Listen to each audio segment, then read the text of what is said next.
Angelina Mango has been crowned as winner of the 74th edition of Festival di Sanremo. She has accepted the offer as well to also represent her country at Italy at Eurovision. Together with Irama, Gali, Annalisa, and second place Giulia, Angelina made it to the super final, where she impressed the juries and televoters the most. It's like multiple juries, like demoscopic and press, and a lot of Probably juries. a bit of Gerardo Demoscopico. Exactly.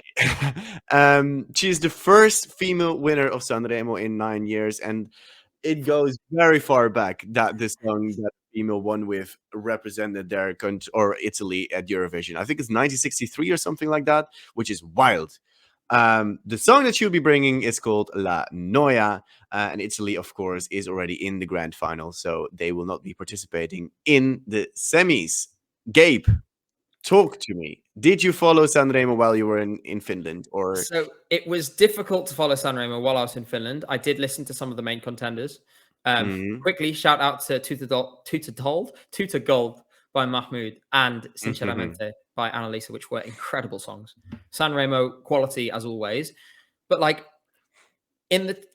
Sanremo started, I went to UMK, watched the entire show, went back to the press center, did the winners' press conference, went to the after party, got battered, went out onto the street, slipped over and landed on my arse, then went back to, a bunch of us went back to Ben from ESC Insights hotel room to all watch the end of Sanremo together, at which point it was like 5 a.m. It was still going. Like it's very long, yeah. But I mean, the thing is with Sanremo is that it's not necessarily a Eurovision catered thing. It's like a celebration of music and Italian culture in a way, and it's very different than what you would be used for a selection procedure for Eurovision. And you either like it or you hate it with how long it's running. And you know, I skip the duet day or the day they do covers, or I just basically watch the first performances and then the grand final, I guess. I just want to talk about how strong this year was. I am still baffled by how well all of the songs were performed and how good they were. Because I kid you not, I added 16 out of the 30 songs to my playlist. I mean, some of them got out of there again, but it's mental how many good songs there were. And Italy has been serving so much good food for us this year, and Angelina Mango very deservedly won. She rocked that stage. It's a really catchy song. Dardust, hey, it's my favorite Italian producer, showing that he's got that magic once again, and he's now got 2 songs in Eurovision, one of which is not maybe as strong, but there's finally a good Italian song from him that goes to Eurovision, and I'm very excited for it. Yeah. I also want to highlight a few favorites, which were Click Boom, which didn't do very well, but I love that song a lot. Yeah, and I cannot come up with his name, but Onda Dalta, which is the guy with the teddy bears, that was also really, really good. And also, yes, Madame also co-wrote the song from Angelina Mango. Yes. So what do you think of the song? I think Angelina Mango's song. I'm allergic to mangoes, by the way. But I really like I'm allergic this to song. paprikas. Oh, there we go. So we'll never have mango with paprika. Weird I combo, like right? this song very much. I think it's a really good song. It is very. It does that. Like Italy are actually really good at up tempo, in my opinion, and really good at kind of boppy kind of songs. I think the best Italian Eurovision entries of recent years have been the ones which are more up tempo. No slight against Marco Mangoni, who was exceptional. But songs, if I'm thinking about my favorite Eurovision entries from Italy since their comeback, obviously Måneskin, Soldi from Mahmoud. I actually really like La Mia Città and L'amore femmina, going back a bit further. This is right up my street, and it's quite high in my rankings right now. I don't think it's going to win the contest, but I think top 5 again is a real possibility. I don't think at this point, especially seeing how Melfest is panning out, I think you have to say Italy is the strongest country in Eurovision right now. I don't think anyone can top them in terms of just the volume of quality in Sanremo, which is what happens when you have 60 or 70 years of tradition. Because this show, although I have problems with the length and I can't watch it all the way through, it's producing some amazing songs. And the streaming numbers are off the charts for this show. Like, it's ridiculous. Yeah. Some of the biggest female debuts this year globally are Sanremo. Like, it's just extraordinary. Annalisa and Angelina were in the top 10 or something, which is Mhm. wild. Like in the world, which is, yeah, it's really insane. Italy just, it's so different. Like it's also a showcase of if you participate in Sanremo, then that's already a big achievement. Like not everybody is there to win, but you will be treated well. You will be seen as a big deal, and you know that you will come out of it as an artist in a better way. And like literally every single song, all 30, after they came out on the first day, were in the top 30 viral songs in Italy, which is wild. All of the 30 songs were literally charting in Italy. No other country would be able Mhm. to do that. And that statistic baffled me the most, maybe. And it's really testament to how good um, I cannot come up with his name. The host really has done with selecting the songs and really Amadeus. Amadeus, exactly. Sorry, I don't know what I have with the names all of a sudden, but um, he's done so well selecting such young and new artists and really giving them a stage, and the quality really improved year on year on year. And I'm curious to see what happens next year because he's leaving. It could go wrong. It could. Like it really could go wrong. But at the moment, he has left it in such a good state. Yeah. And I'm sure, although I'm not very well versed in Sanremo history, I'm sure Italia, like as with all things, I'm sure it's had good phases and bad phases. And it would be great to hear from Italians in chat, but I'm pretty sure we're in a very good era of Sanremo right now because it feels like the stuff that's coming through is just, it's just such a, the quality is just so good. The you know the clear, the respect, the mutual respect between the artists and the hosts, the way in Yeah. which the public buy into it. We've been talking about making a show, a national level show, the end goal, and then Eurovision taking care of itself. This is the prime example of that.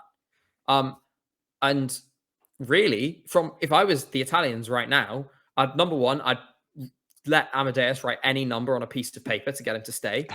um and I would basically keep doing what you're doing because it's just year after year. You're not missing, except Yeah. Brividi. I wasn't such a big fan of, but obviously that was a massive hit in Italy anyway. I don't think Mahmoud and Blanco care particularly. They didn't win Eurovision with Brividi. No, I mean they did really well anyways. Yeah, So yeah, Italy has been doing. It's been one of the powerhouses. Like it's as simple as that. And yeah, it's really cool to see that they can also now they're got a lot better in translating the songs from Sanremo to the Eurovision stage. I think in the early stages in like 2015 and even 2017 with Francesco Gabbani, there were some misses with how they translated those songs from the Sanremo stage to Eurovision.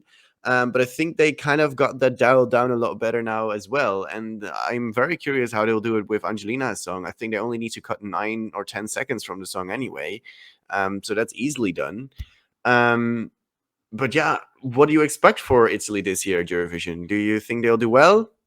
I I think top mean, five is a real possibility. You know, if you think about the mhm, cultural capital that Italy has to start with internationally already, which gives it a massive, massive boost because, you know, culture, Italy is basically the most fashionable country. mhm. All, you know, the language is beautiful and so perfect for music. Beg your pardon. Some of the most beautiful music that's ever been written has been written in Italian for a reason. I think you're looking at a top five again, maybe a similar to Marco Mengoni kind of result. So like Hmm. 300 points, 310, 320, that's going to easily seat you in the top five. And another result to be proud of. I don't think it's going to get over the line to win. If it did, I wouldn't be mad about it as long as, and I know this is wishful thinking, as long as Italy is slightly more organized in its hosting in 2025 if it wins this year. I mean, there won't be any virus, hopefully, at that point then, Yeah, that would help. which might easen up a few things, and hopefully they'll ditch the sun that they have brought. I think with this song, there can, as of this moment, there's not really any song to me that stands out. This will win Eurovision this year. And if there's really one song that can be a nice bridge between jury and televote, it could be this, because she sings it really, really well. It's very radio friendly. Like it's charting very well as well. Um, and the televote will go for a song like this as well, and it's definitely going to be a contender, at least for a top 5, and maybe even more. I wouldn't put money on it for it to win, but I also would not say that it's chanceless to win Eurovision. Like, it's got good chances. Let's say it like that, really. Are there any questions in the chat? Let's see, at ESCUnited, if you want to text us directly. Yella is saying Italy has a 6-year top 10 streak. This year this year would be the 7th time in a row, which is insane. Yes, I mean there's many more streaks. Like Ukraine is never non-qualified, which is also insanely wild. And I think they've also had like, aren't they like in the top 10 as well, like the past 7 years or so? I'm not Like sure. I mean, Ukraine is very, very strong, and they'll maintain that this year. I'm not 100% sure. I think the last time was under the ladder. Which, how many years is that ago? 2018. 2018, that's that was 6 years ago then, I guess. Okay. And obviously no contest in 2020. Oh yeah, true. True. Let me think. Ukraine 2019 was. My mind's gone blank. I should know that. Ukraine 20. Oh, I know what it was. Ukraine 2019 in Eurovision. I've just accidentally F11. There we go. Ukraine 2019 in Eurovision was. My mind's gone blank as well. Oh no, of course they pulled out. They were going to send Marov, and they pulled out.